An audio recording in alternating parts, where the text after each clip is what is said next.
Gestion des approvisionnements. Alors, la gestion des approvisionnements va vraiment répondre à un double objectif. Le premier, ça va être la recherche d'un stock minimum. Pourquoi? Parce qu'on va rechercher à minimiser les coûts liés au stock et aux approvisionnements. Le second va être d'assurer la sécurité des approvisionnements afin d'éviter la rupture. C'est vraiment la recherche d'un stock suffisant. Alors, l'analyse des approvisionnements qui va donc gérer ces deux contraintes qui s'opposent va pouvoir également être enrichie par une étude probabiliste. Alors, comment ça va se passer aujourd'hui? C'est que nous allons voir l'avenir certain avec des consommations régulières, puis nous verrons l'avenir certain avec des consommations irrégulières, avec à chaque fois des exercices pour vraiment vous mettre dedans. Donc si on commence par l'avenir certain, consommation régulière, nous allons voir les stocks critiques minimum, de sécurité et critiques. Le coût gestion des stocks, la recherche d'un optimum, les limites et enfin deux applications. Alors, pour le stock critique minimum, celui par lequel on va commencer. Vous savez tous très bien qu'entre le moment où vous allez passer une commande et le moment où vous allez être approvisionné, il va y avoir un délai. C'est le délai tout simplement de livraison. L'entreprise doit en tenir compte. On ne va pas passer une commande si notre stock est à 0. Non, on va passer notre commande tout en sachant, si on prend un exemple, ici, si on prend un exemple, que nous avons besoin de 10 200 composants par an, que donc 10 200 divisé par 360, vous avez déjà une idée, et que ce petit délai de livraison est de 15 jours, donc 10 200 divisé par 360 fois 15, votre stock critique minimum serait de 425. À partir de 425 représente les consommations dont vous avez besoin pour survivre, entre guillemets, pendant le délai de livraison. C'est à ce moment-là que vous prenez votre téléphone, que vous prenez votre clavier et que vous faites votre commande. Si vous le faites avant, vous allez avoir du stock en trop. Si vous le faites après, vous risquez la rupture de stock. Aïe aïe aïe, les clients iront peut-être voir ailleurs. Donc ici, vous avez vraiment le schéma de suivi d'évolution du stock. Un stock maximum, on ne sait pas repousser les murs, on est d'accord. On consomme de manière régulière, hop, on arrive à 0 et à ce moment-là, la livraison arrive et on recommence à chaque fois. La commande, elle, se situe donc vraiment au moment où nous atteignons ce stock critique minimum. Deuxième gros bloc, le stock de sécurité. Elle va définir, éventuellement, grâce à un modèle probabiliste, le niveau de stock de sécurité qui permet d'éviter ou de minimiser le risque de rupture. Donc, moi je vous avais dit que c'était mes 10 200 divisé par 360, c'est ce qu'il lui faut pour un jour. Et ici, ils ont déduit que le stock de sécurité est de 14. Donc, x 14, 397 composantes. Donc, vous allez avoir un stock critique et encore un stock de sécurité. Si on prend le stock de sécurité et le stock critique, on arrive vraiment à votre stock critique. Donc, le stock minimum plus le stock de sécurité. Ici, on était à 425 plus 397, on obtient notre stock de 822 composantes, notre stock critique. Donc là, ce serait à ce moment-là qu'on déclenche les commandes, qu'on arrive à 822. On continue avec le coût des stocks. Le coût des stocks, vous avez le coût de possession. C'est l'ensemble des charges. Coût de possession, en abréviation, CP. Vous connaissez bien avec les abréviations, j'aime bien ça. Qu'est-ce que ça signifie? Eh bien, premièrement, il est exprimé en taux. C'est en taux de possession. Imaginons qu'il est de 6%. Ça signifie quoi? Ça signifie que le coût de possession annuel du stock de vos composants s'élève à 6% de la valeur moyenne du stock moyen. Donc, vous avez votre stock de sécurité, plus votre stock d'actifs moyen. Je remonte un petit peu. Stock de sécurité 397. Stock d'actifs moyen, on ne connaît pas, mais c'est les commandes, le grand Q, divisé par 2. 327 plus Q divisé par 2. Ça, c'est votre stock moyen, Q étant la quantité commandée. Fois 6%, fois le prix auquel vous achetez votre composante. Imaginons 30. Donc, votre coût de possession annuel serait dans notre exemple 6% fois 30 fois, entre parenthèses, 327 plus Q divisé en 2. Deuxième gros point, c'est le coût de passation. Alors, si je reviens vite sur le coût de possession, c'est quoi? Je pense que j'ai oublié de le dire. C'est tout simplement la détention du stock. Donc vous avez les locaux, le salaire de la comptable, les assurances, les conservations ou dépréciations. Si vous avez des frais, si vous ne les avez pas toutes vendues, on se doute bien que le stock, il est perdu, c'est de la dépréciation. Le coût de passation d'une commande. On va l'appeler CL, parce que c'est le coût de passation, mais de lancement. On estime que certains fournisseurs, donc là c'est dans l'exemple, je vais le mettre, mais ça existe pour les grosses boîtes au niveau des fournisseurs. Parfois, si vous entendez bien, ils sautent. Mais si on part du principe qu'il y a un coût de lancement, c'est vraiment les frais administratifs que votre fournisseur vous demande à chaque fois que vous lancez une commande. Dans mon exemple ici, je notais que c'était 1020 € pour une commande. Donc si on a plusieurs, c'est 1020 fois n, n étant le nombre de commandes. Et enfin, le coût de rupture, puisque la rupture des stocks engendre des retards de production qu'il faut gérer, ça va retarder des ventes ou causer la perte définitive du client qui se retourne vers la concurrence. Ce coût va être proportionnel au nombre d'unités manquantes et à la délai de la rupture. Coût de rupture, c'est R. C'est R, c'est L, c'est B. Ça, c'est facile, c'est vu, c'est fait. Pour calculer notre optimum, on va d'abord calculer notre coût total annuel. Coût total annuel, ça va être notre coût annuel de possession, CP, plus coût annuel de lancement, CL. Coût annuel de possession, on l'avait déjà, c'était vos 6% fois 30% fois 307 plus Q2, ce que je vous ai dit tantôt. Et le coût annuel de lancement, 1020 fois le nombre de commandes, donc fois N. On obtient donc, si on met tout ceci en calcul, 1020 plus 714,60 plus 91,80 divisé par N. Pourquoi on passe de Q à N?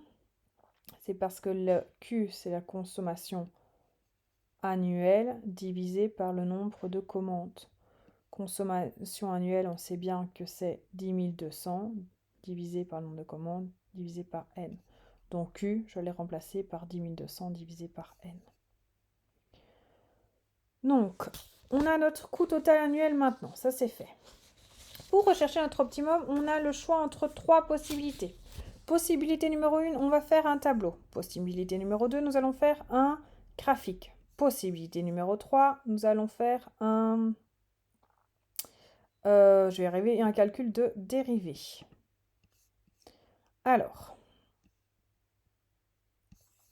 pour notre tableau, vous voyez que j'ai noté à chaque fois le nombre de commandes que nous passons. La quantité commandée, c'est la quantité annuelle. Dans mon exemple depuis tantôt, c'est 10 200. Donc, une commande, on n'a besoin que 10 200. Deux commandes, 10 200 divisé en 2, 5 100. Trois commandes, 10 200 divisé en 3, 3 400. Votre stock moyen, c'est 397 plus Q divisé en 2. 397 plus 10 200 divisé en 2, 5 947. Votre coût de possession fois 6% fois 30, 5 497 fois 6% fois 30, 9 824,60. Et votre coût de lancement qu'on doit rajouter, c'est tout simplement votre 1020 fois le nombre de commandes. Ici, il n'y en avait qu'une, donc 1020 fois 1, 1020. La ligne en dessous, c'est fois 2, donc 2040. 1020 plus 9894,60, 10 914,60. On fait ça pour tous. Et on voit qu'ici, dans le coût total, le plus faible, c'est 6834,60. C'est là que vous obtenez votre optimum. C'est à partir de 3 commandes. Ça, c'est de manière vraiment en tableau. Si on fait le graphique, on sait que le coût de lancement va être proportionnel. Donc 0, 0, 1, 1200 euros. 2, 2040 euros. 3, 3060. 4, 4080, etc., etc. On a vraiment un coût de lancement progressif. Par contre, on voit que notre coût de possession, lui, il va vraiment fluctuer. On va avoir une hyperbole ici.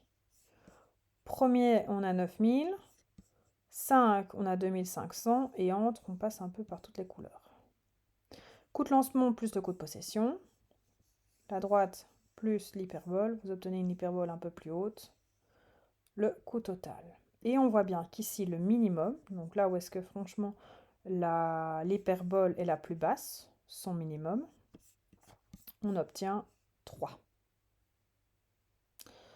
Quand on parle d'hyperbole, on va parler également de dérivée. Dérivée, ça va être loin. Donc, avant de passer à cette partie-là, je passe à mon autre slide. Dérivée, c'est quoi? C'est tout simplement, ça va nous permettre de calculer le coefficient directeur. Et donc l'équation du tangente, la tangente ici par exemple, vous avez notre hyperbole ici, la tangente, elle est en un point, elle est ici. Ainsi que déterminer les intervalles où la fonction est croissante ou décroissante. Parce qu'à chaque fois que c'est égal à 0, on arrive à un sommet. Ce qui nous intéresse, c'est vraiment le minimum. Si vraiment vous avez des difficultés, je vous ai mis tout un cours d'un professeur en ligne pour vraiment les connaître de bout en bout et surtout pas les approvisionner, c'est les apprivoiser. On continue dans mon cours.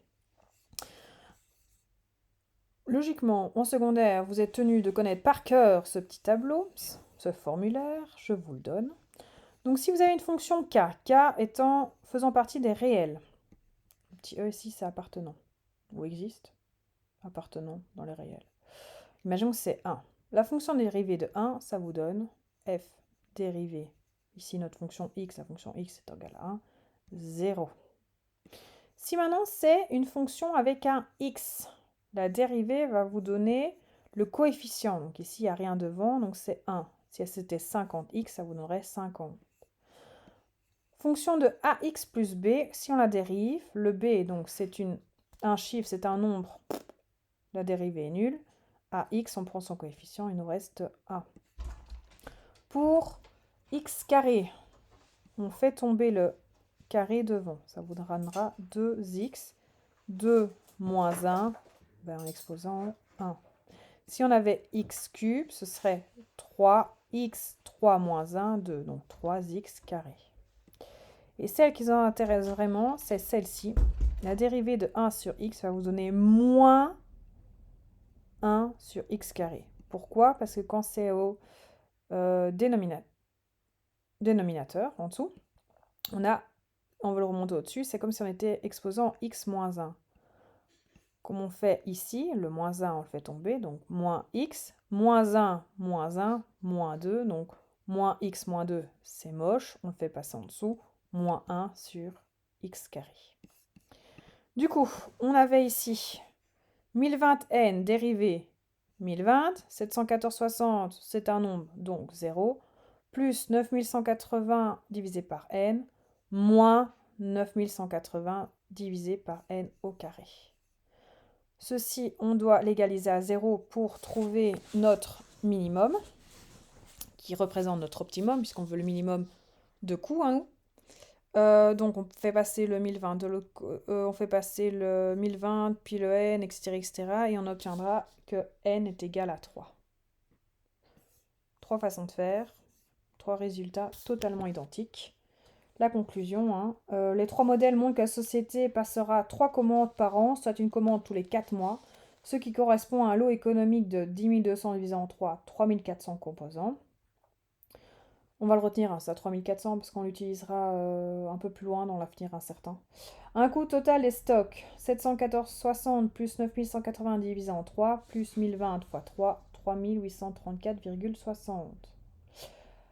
On remarque bien que le modèle mathématique montre que la dérivée annule le montant du stock de sécurité. Ainsi, le lot économique est indépendant du montant du stock de sécurité, mais non le coût total. Bien sûr, il va y avoir des limites à ce fameux modèle. Les limites sont tout simplement ces hypothèses. L'hypothèse absence de rupture, avenir certain, proportionnalité de certains coûts, fixité d'autres coûts. Et ça rend le modèle peu, voire très fortement réaliste. Cependant, une analyse des coûts d'approvisionnement, aussi précaire qu'elle soit, est quand même mieux que pas d'analyse du tout. Deuxième point, non-généralité, le modèle ne peut s'appliquer à tous les contextes productifs. Produits rapidement périssables, mes fraises, approvisionnement non régulier, notre lithium par exemple, pour l'instant. Il y a également le problème des tarifs dégressifs. Certains fournisseurs vont vous proposer des remises si vous achetez en grande quantité. Ce n'est pas pris en compte ici. On a un modèle avec pénurie. Là, c'est vraiment... Le modèle va supposer que l'entreprise peut évaluer le coût de la rupture. Mais c'est pas vraiment vrai, puisqu'il va se fonder sur l'hypothèse que la demande non satisfaite peut être différée. Oh, excusez-moi, mais j'ai envie de pain maintenant, j'ai envie de pain maintenant. Je ne vais pas différer mes achats. Donc, coût total devient alors CP plus CL plus CR. On démontre que le lot économique avec pénurie est proportionnel au lot économique sans pénurie. Q, ici, économique, sans pénurie, fois 1 sur la racine carrée d'alpha. Alpha, c'est le taux de service CR plus, divisé par CR plus CP. Si on va un petit peu plus loin, on va pouvoir calculer, grâce au modèle probabiliste, le taux de service et stock de sécurité. Si on reprend une société avec une société qui a des consommations mensuelles qui vont suivre une loi normale de moyenne M850 et des quartifs 190, on pourrait calculer notre risque de rupture de stock du composant, c'est-à-dire le risque que pendant le délai de réapprovisionnement des 15 jours, la demande excède le niveau de stock critique. La loi de la demande sur une période de 15 jours va suivre donc la loi normale de paramètres moyen M fois 15 divisé par 30. Donc, on arrivera à 425 et d'écart type racine de 15 sur 30 fois notre écart type 190, 134 plus ou moins. La probabilité d'avoir une rupture, c'est la probabilité que la demande soit supérieure à la demande moyenne sur 15 jours plus votre stock de sécurité. C'est la probabilité que notre consommation soit supérieure à 425 plus 307. Si on transforme ceci, c'est 1 moins la probabilité que T soit inférieur à 397 sur 134. 397 divisé par 134, ça vous donne 2,96.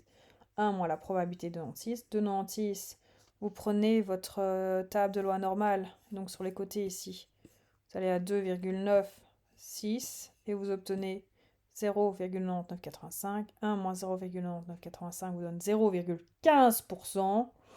Bref, avec un stock de sécurité de 327 unités, l'entreprise a quasi certitude d'éviter toute rupture de stock. Puisqu'avec 15% de risque, 0,15% de risque, c'est franchement pas grand-chose. Si on joue un petit peu et qu'on aimerait bien avoir un taux de service de 95%, et il faudrait déduire, exercice inverse, le taux de sécurité. D inférieur à 425 plus S doit être égal à 0,95. On va transformer, c'est la probabilité que S divisé par 134 soit supérieur à 0,95. On cherche cette fois-ci à l'intérieur du tableau 0,95 et on va tomber sur 1,645. Ça, c'est la loi centrée réduite 1,0.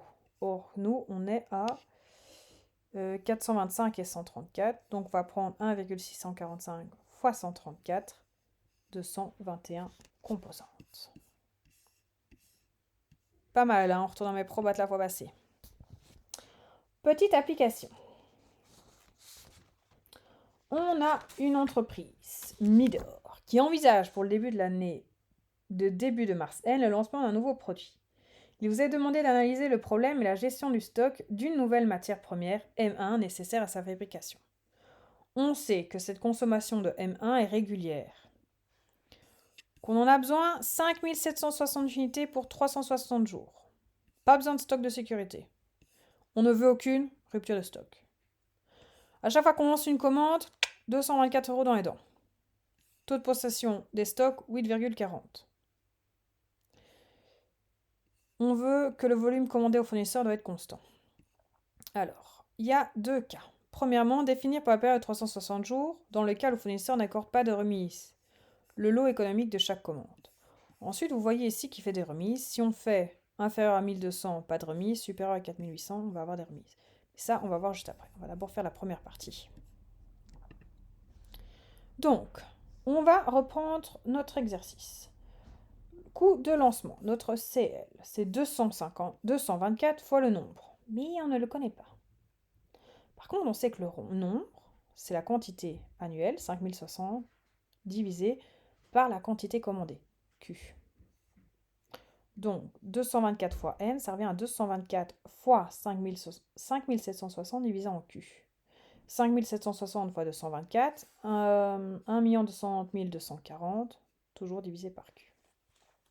Le coût de possession, 8,14%, fois le 75, c'est le prix auquel on l'achète. Je ne sais plus où est-ce qu'il est ici.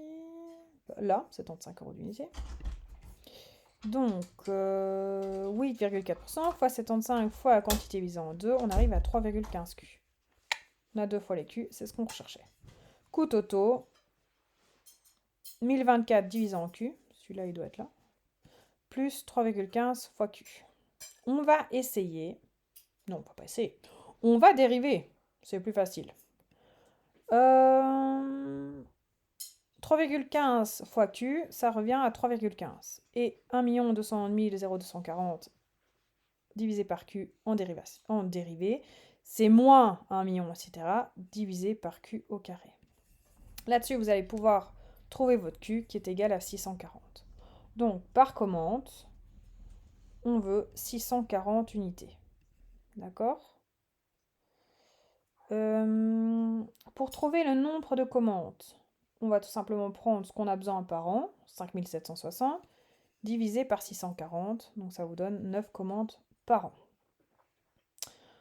Coût total des stocks, maintenant qu'on a 9 commandes, le N et le Q, 640. On va remplacer 224 fois 9 plus 3,15 fois 640, 4032 €. Ça, c'est le coût total des stocks. Le coût d'approvisionnement, c'est le coût d'achat. 5760, je ne sais même plus c'est quoi. 5760 quoi produits. Voilà. Fois 75 € plus 4032, on arrive à 436 032. Première chose, on l'a faite. Deuxième chose maintenant, on va s'amuser à regarder si c'est avantageux ou non. Parce que ça pourrait être très alléchant à nous dire si vous commandez de plus de 4800 pièces, vous allez avoir une remise de 4%. On pourrait se dire, mais ça, c'est franchement super, nous allons fonctionner comme ça, puisque alors, grâce à ces remises, nous allons avoir ce coût total d'approvisionnement qui va être le plus faible. Peut-être que oui, peut-être que non. C'est ce que nous allons voir là tout de suite. Je reprends les nombres de commandes. On veut 5760 si on commande une fois. 5760, c'est plus que 4800, donc il y a une remise de 4%. Si je fais deux commandes, 5760 divisé par 2, 2880. 2880, on est ici, on a 2,5%. Etc., etc., vous avez compris l'astuce. Donc on recopie. Stock moyen, c'est toujours divisé en 2. Le coût de possession. Donc vos 8,40% fois le coût 75 € fois votre quantité divisée en 2, donc votre stock moyen, fois 1 moins le taux de remise. Ici, le taux de remise, c'était 4%. Puisqu'en fait, on a stock moyen 2800 fois 8400 fois 75. Mais en fait, on ne veut que 96% de 75. C'est pour ça que je fais 1 moins 0,04. On aurait pu faire fois 0,96. Coût de lancement, 1 c'était 224, 2 448 et après c'est progressif. Donc le coût d'achat, 5760 fois 75. On additionne le tout, on obtient 432 362 pour une commande, deux commandes, trois commandes, quatre commandes. Et on voit bien ici que en fait, quand on passe 4 commandes par an, on a le coût le plus bas. Or, comme c'est 4 commandes, ben on n'a que 2% de remise. Donc c'est pas parce qu'on a des pourcentages élevés qu'en fait on est gagnant. Application numéro 2. On a une entreprise Aérostock, sous-traitant de l'aérotique. Ils vont s'approvisionner en rivets, nécessaires pour l'assemblage de sous-ensembles comme par exemple le montage des ailes d'avion. Elle souhaite s'approvisionner régulièrement en rivets et doit améliorer sa politique actuelle de gestion des stocks, en particulier en fixant un stock d'alerte. Vous allez disposer des petites annexes ici et renseignements concernant la gestion des stocks de l'entreprise Aérostock. Alors, j'aimerais bien que vous m'écriviez l'expression du coût total annuel d'échange de stock en fonction de la quantité économique Q à commander. Calculez la quantité optimale Q, le nombre de commandes à passer N, la cadence de réapprovisionnement T et le coût total de gestion pour l'année. Indiquez en les chiffrant les conséquences de la mise en place d'un stock de sécurité de 1500 rivets. Calculez le stock d'alerte en retenant l'hypothèse de la mise en œuvre du stock de sécurité et en déduire le retard de livraison qui provoquerait une rupture de stock. En étudiant la consommation journalière de rivets, on s'est aperçu que la demande suivait une loi normale de moyenne 1500 rivets par jour et d'un écart type 100. Vous disposez de la table de loi normale centrée réduite un petit peu plus loin. Calculer la proba d'être en rupture de stock si la direction ne veut pas stocker plus de 1500 rivets par jour et s'il existe un stock de sécurité 90. La direction maintenant va juger que le taux de rupture est trop élevé, chiffrer le montant du stock de sécurité nécessaire pour réduire le taux de stock de rupture à 10%. Et ça, je vous le laisse faire par vous-même. J'aimerais bien que vous le fassiez. Je regarderai si c'est bien fait la semaine prochaine. Maintenant, j'attends de vous casser un peu la tête et d'y arriver. On corrigera ça la semaine prochaine.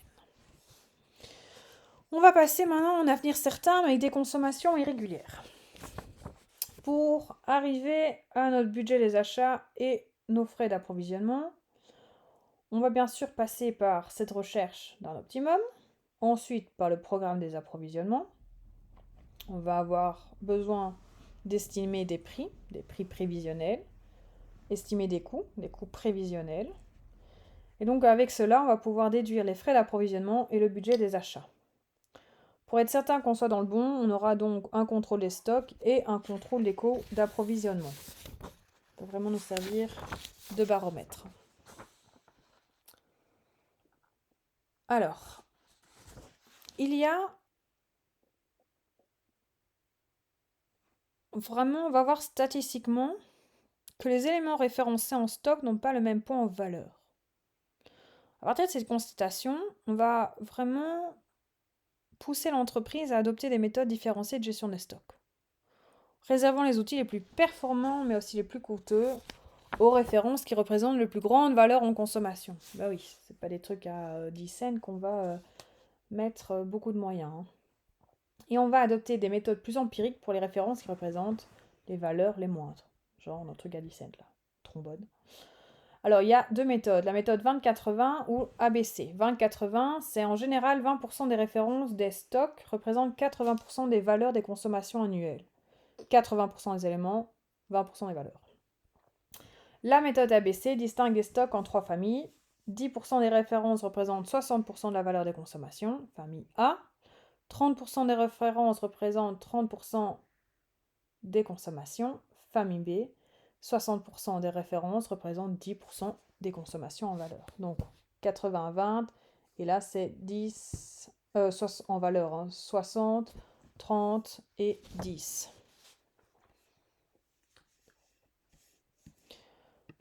On va ensemble voir une analyse synthétique assez succincte, un suivi des stocks très succinct aussi, et une petite application.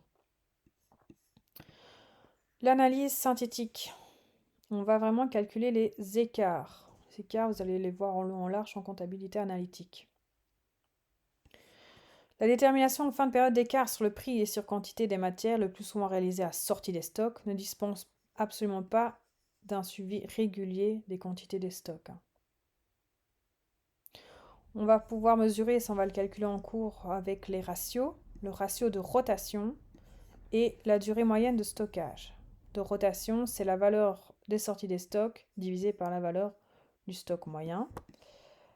La durée moyenne de stockage en jours, c'est la valeur du stock moyen divisée par la valeur sortie de stock de l'année. Donc en fait, ça c'est R. Hein. Non, 1 sur R, c'est le contraire. Fois 365. Donc 1 sur R fois 365. Alors, le suivi des stocks, très rapidement. Hein. C'est indispensable de suivre son stock au jour le jour. Pourquoi? Pour vérifier le niveau, pour respecter les délais, que ce soit de commande, de livraison, et surtout la qualité. Hein. Ça nous permet également d'entreprendre des ajustements tant internes qu'externes qui garantissent le fonctionnement quotidien de l'entreprise. Petit exercice, et on va passer à mon Excel après. Vous avez ici, la société Y fournit les consommations annuelles prévisionnelles de composants de l'année N ainsi que leur cumul. Donc de janvier à décembre, consommation annuelle 549 XI et cumulé, donc 500 plus 549, on arrive à 1049. Le stock au 1er janvier de l'année N est de 600 composantes. Les consommations de janvier N plus 1 sont évaluées à 550 composantes. Les livraisons sont envisagées le 1er du mois. On repart sur notre exercice. Hein. Donc on se souvient bien que c'était des livraisons de 3400. Rappelons que la définition d'un optimum dans l'hypothèse de consommation régulière conduit à la demande des lots de 3400 composants 3 fois par an. Les stocks de sécurité à 14 jours.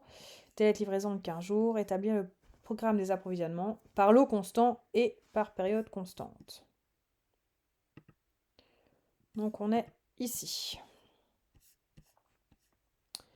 Je vais essayer de le descendre pour que vous ayez la barre de formule. Voilà. Donc là, je suis juste amusée à recopier les consommations. Le stock initial était de 600, je l'ai aussi noté. Le stock nécessaire, c'est la consommation du mois plus le stock de sécurité. La consommation du mois de janvier de 500 plus le stock de sécurité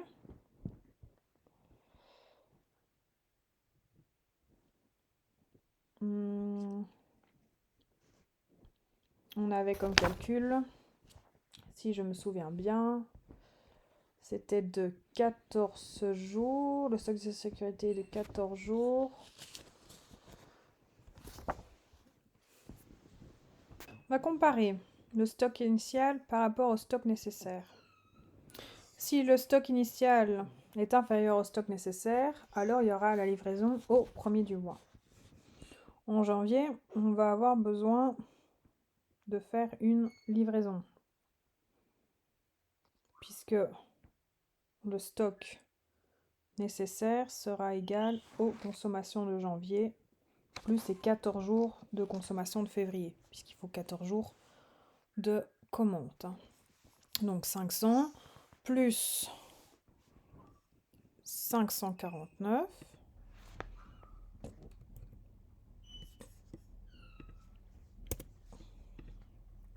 divisé, on va dire 30 jours, hein. On va vraiment pas se casser les net. Et on a de livraison, c'est 14 jours.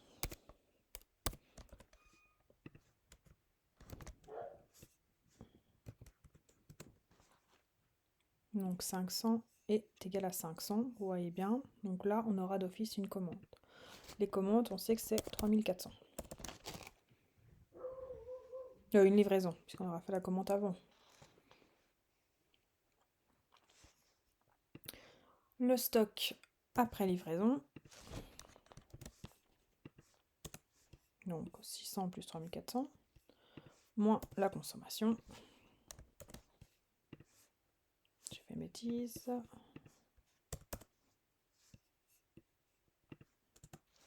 3500. On commence avec 3500. Le stock nécessaire, c'est vos 549 plus ça, parenthèse, divisé en 30 Oh, pourquoi il ne fait pas se diviser que j'ai envie? Fois 14 jours.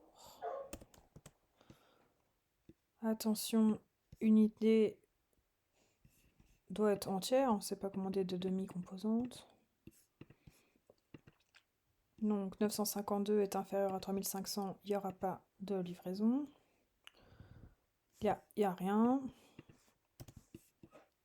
3500 moins 549, on arrive à 2951. Le tir, hein. On commence par 2951. Stock nécessaire, vous croyez qu'il va le calculer? Il va être gentil ou pas? Non, il n'est pas gentil. Pourquoi? 863 plus, entre parenthèses, ça, divisé en 30 fois 14. 1217.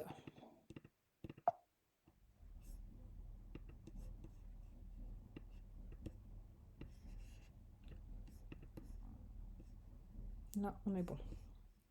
Donc, où est-ce que j'en étais? 1216 est inférieur à 2951, donc pas de commande. Là, on est bon. Et donc là, pas de stock, moins la consommation. 2088 est supérieur à 1116, donc encore une fois de plus, pas de souci. On y est. Si je continue comme ça, bien sûr, il va y avoir des commandes. Hein. On voit ici que 561 est inférieur à 1324. Donc on va faire une commande. Toujours de 3400.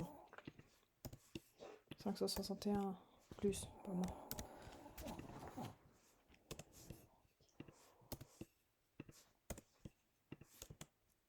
On arrive à 3029. Supérieur à 1253. Supérieur toujours. Ops, inférieur. Donc, même chose, on va faire une commande.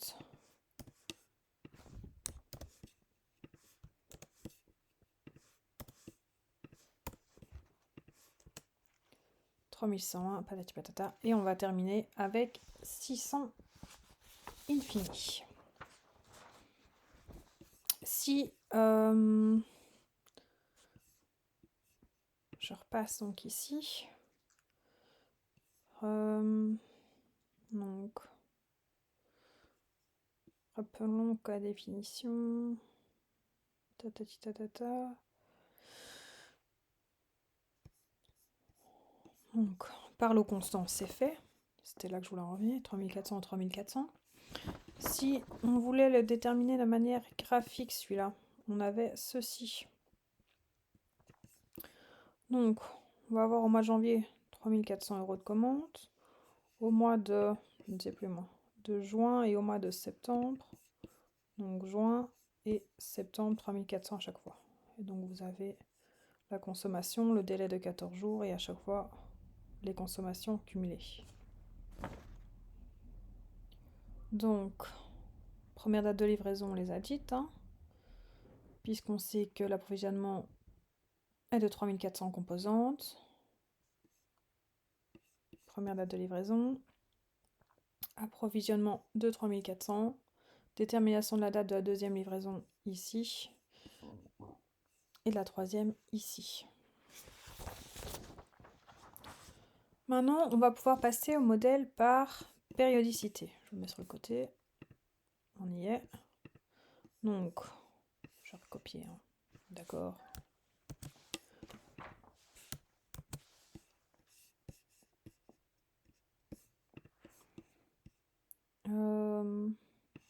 Ça, je supprime. Les consommations, je les garde. Stock final, je peux le garder en attendant. Donc, on a un stock initial de 600 cette fois-ci. On a des consommations de 500. Alors, on va devoir déterminer la date de la première livraison par comparaison au stock initial et au stock nécessaire. Un mois de consommation plus le stock de sécurité. Si notre stock est insuffisant, on va devoir faire une livraison. Alors, dans si je repars vite fait, bien fait, si je le retrouve,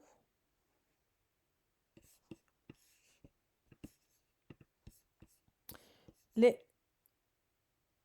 périodes doivent être constantes. Donc, on va devoir calculer pour le faire tous les trimestres, puisqu'on a 3 livraisons.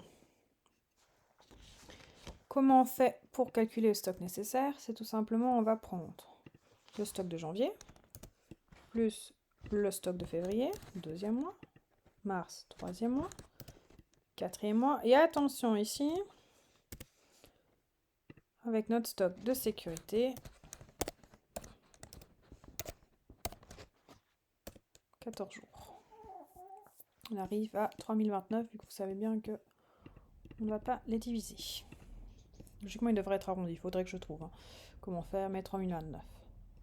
Donc, stock nécessaire, 3029.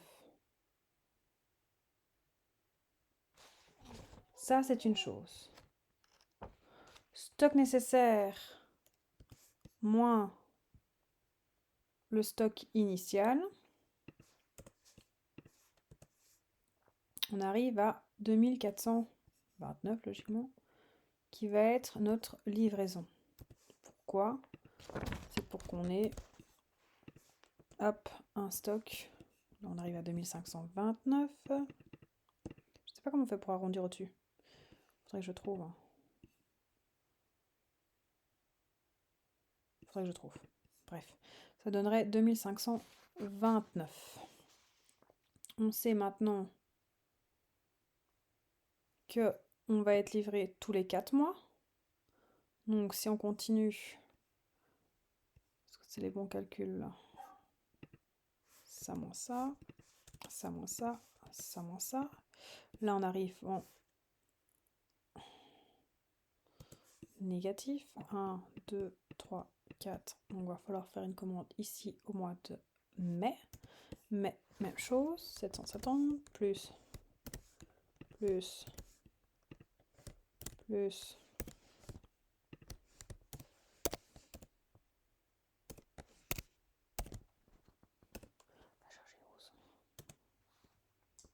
on arrive à 3900, ce sera 44.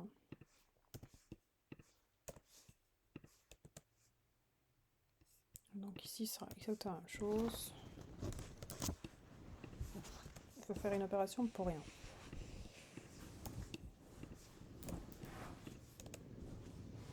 On repart donc.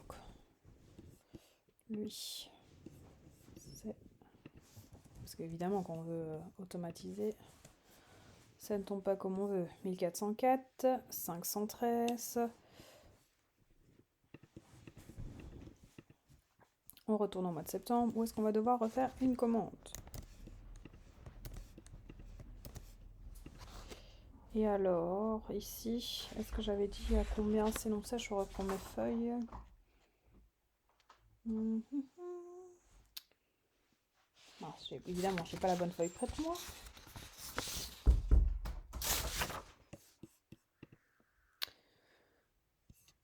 « 550.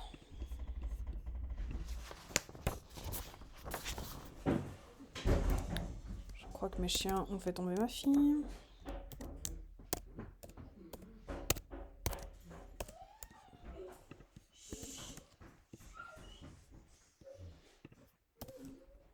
Même chose, c'est un petit peu stupide là.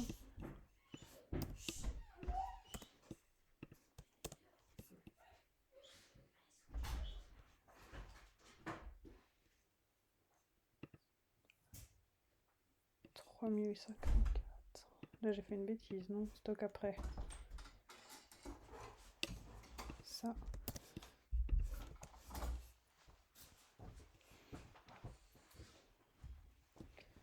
258.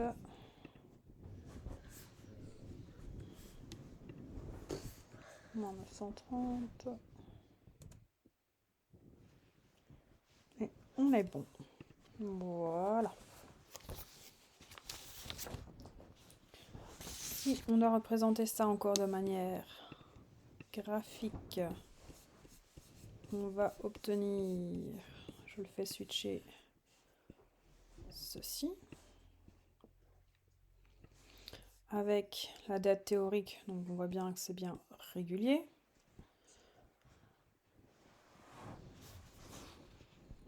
Le stock de sécurité est bien pris en compte à chaque fois. Et on va avoir ici la déduction des lots de commandes. Donc là, vous allez avoir des 3028, 2429, 3584 et 3844 vont être ce que vous allez commander.